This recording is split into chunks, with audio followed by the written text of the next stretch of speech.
এলাকাবাসী আপনারা দেখেন, এই যে পুলিশ এবং র্যাবের সাথে আমাদের প্রায় 2 ঘন্টা সংঘর্ষ হয় এবং সর্বশেষ যারা সারেন্ডার করতে বাধ্য হয় আমাদের কাছে, বরিশাল বিশ্ববিদ্যালয়ের ছাত্রদের কাছে তারা সারেন্ডার করেছে।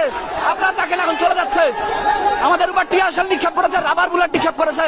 আমরা আমাদের যথাযথ চেষ্টা করে এদেরকে প্রতিহত করেছি। এখন দেখেন হিজড়ার মতো ওদের লিখিত দিয়ে যাইতে হবে, সারেন্ডার কবি লিখিত দিয়ে যাইতে হবে, লিখিত দিতে হইবে, লিখিত দিতে হইবে।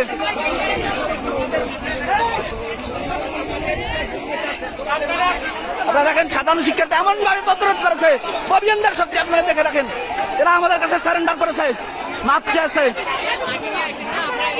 আপনাদের লিখিত দিতে হইবে, তো লিখিত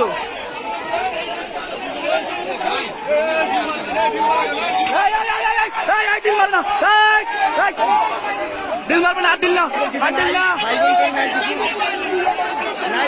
আপনাদের ফ্যামিলিতে কোটা নাই, অনেকের ফ্যামিলিতে কোটা নাই, অনেকের ফ্যামিলিতে কোটা নাই। হ্যাঁ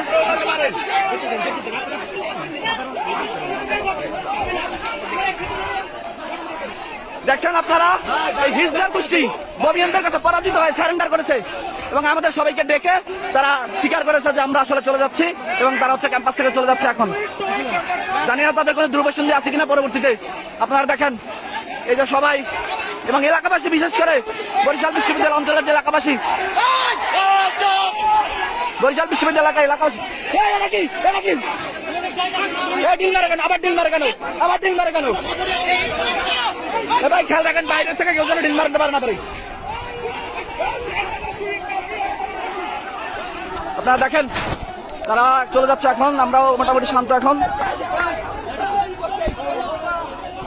এলাকাবাসী আমাদেরকে যথেষ্ট সহায়তা করেছে। এই বরিশাল দবদুবিয়া ইউনিয়নের এলাকাবাসী, বরিশাল বিশ্ববিদ্যালয়ের আশেপাশের এলাকাবাসী, তারা আমাদের সর্বোত্তম সহযোগিতা করেছে। তাদের কাছে আমরা আসলেই কৃতজ্ঞ। এবং এই যে র্যাব, পুলিশ, তারা আমাদের কাছে সারেন্ডার করতে বাধ্য হয়েছে। তারা কিন্তু এখন ক্যাম্পাস ছেড়ে চলে যাচ্ছে। তারা প্রায় দীর্ঘ 2 ঘন্টা টিয়ার শেল এবং রাবার বুলেট নিক্ষেপ করেছে। আমরা সবগুলোই তাদেরকে প্রতিহত করেছি। এখন তারা চলে যাচ্ছে।